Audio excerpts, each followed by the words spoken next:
Hi, my name is Rob Barron. Welcome to my series called Getting to Know Your Camera. Today we're going to look at the subject of depth of field. It sounds like it should be something complicated, and a lot of people coming into our hobby think it is. The purpose of my tutorial today is to show you that it's not complicated, it's not something to be afraid of, and it can become your very best friend in photography. When you look at a picture, we often talk about the subject. That's obviously the main part of the picture that we want to look at. And we might talk about the background and the foreground. The background, of course, is everything behind the subject. The foreground is everything in front of the subject. But to get all of that into focus would require you to have quite a large depth of field. If you only wanted the main subject to be in focus and have the foreground and the background out of focus, then that would require a shallow depth of field. So the field in your photo is the area, distance from camera, that is in focus. If you move forward or behind that field, things will become progressively more out of focus. So, depth of field can be used to enable our picture to feel like it's got some depth to it, because if your subject is nice and sharp but the background is blurred, then your subject will be like forward in the frame, and it will give it almost a three-dimensional effect, and it will look really good and deep. But if it's all in focus, then it won't look as good. Let's have a look at that in practice. Now, I've taken some photos of some apples. Now, I have got 4 green apples, 1 red apple. I've put them in a line, and I want the red apple to be the most important part of my picture. If I use a deep depth of field, that's allowing a lot of area to be in focus, you'll see that actually most of the apples are in focus, and even the background is in focus as well, and it all looks a little bit messy. However, if I reduce the depth of field right down, I can focus on this apple, have this nice and sharp, and everything else, even the apples in front of and behind, are blurred, and you'll notice the background now is completely blurred and doesn't interfere with our picture. It doesn't look so busy, and all our attention is focusing onto this apple. So, that's what depth of field is all about. However, you might be asking yourself, how do I change it? You can't change the camera to be more out of focus or in focus, because you've got to keep your subject in focus. You're going to focus your camera, or you're going to use the autofocus, it's up to you. And you'll focus on your subject. But how much of the rest of the picture is out of focus will be down to your aperture. Now, aperture is the little iris inside the lens, just like the iris in your eye, which opens and closes to allow more or less light into the camera. Now, the wider the aperture, the smaller the number on your camera. It goes down to like f1.8 or f2.8, f4. These are the stops, we call them stops, going up and up. You'll notice it's low number, wide aperture. But if we take it up to the other end of the scale, the lens that I've got on my camera here goes to f22. And f22 is small. It's a tiny iris. And that actually gives us a large depth of field. So let's just check that again. f2.8, the wide aperture, gives us a shallow depth of field. Subject in focus, everything else be much more out of focus. If we go the other way to f22, we have a narrow aperture, but we have a large depth of field. Foreground through to the background, much more in focus. If you're doing like a big landscape scene, you would want the foreground and the background often to be in focus, and so we'd try and go for a small aperture. That's the higher numbers.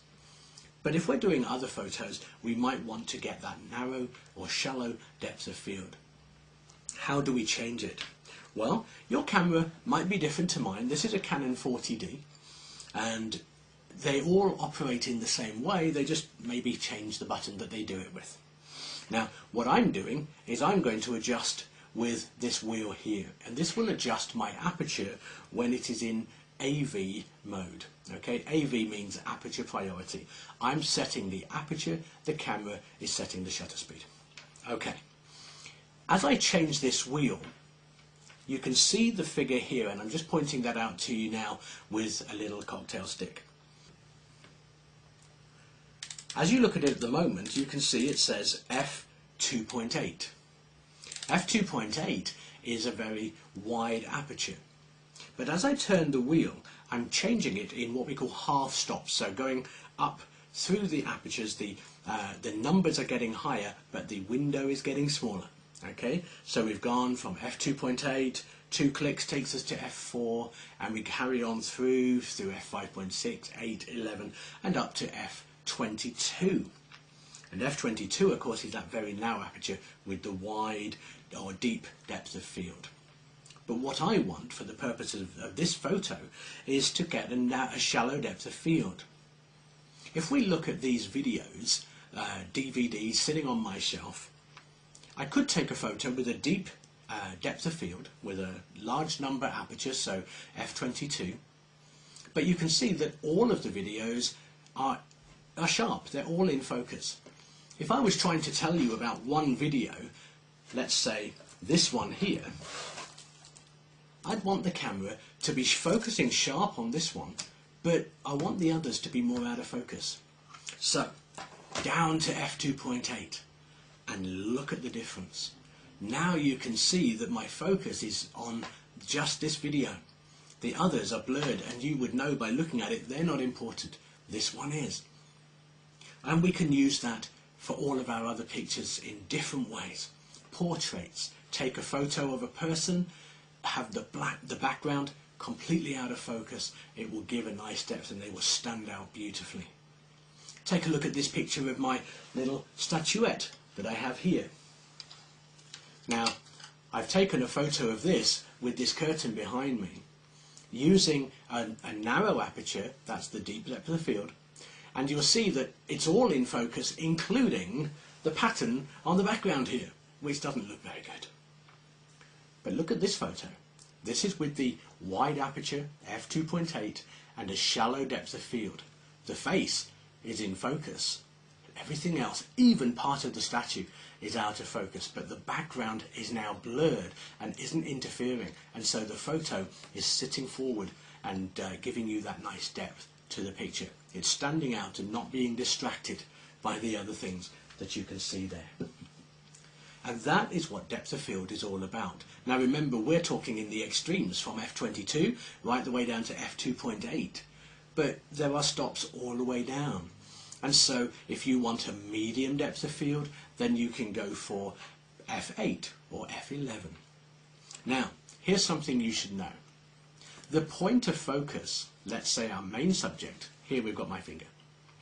The field, the amount of area that is in focus, stretches 1/3 in front of the subject and 2/3 behind the subject.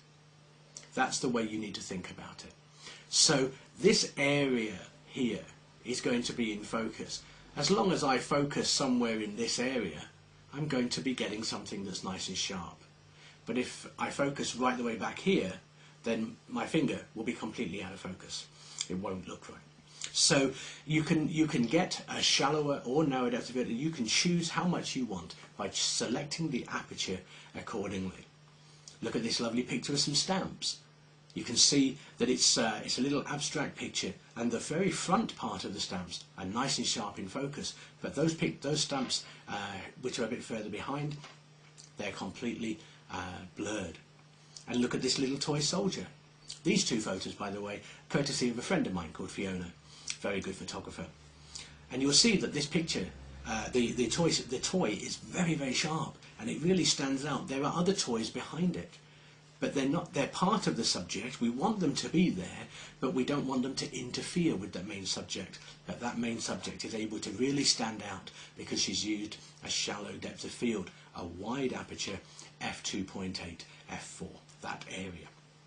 So that's really all that is involved with depth of field. It's not complicated, but go away and try it, and you'll soon learn that you can manipulate this for your own purposes, so that your pictures look just how you want them to look, and you can really make those subjects really stand out.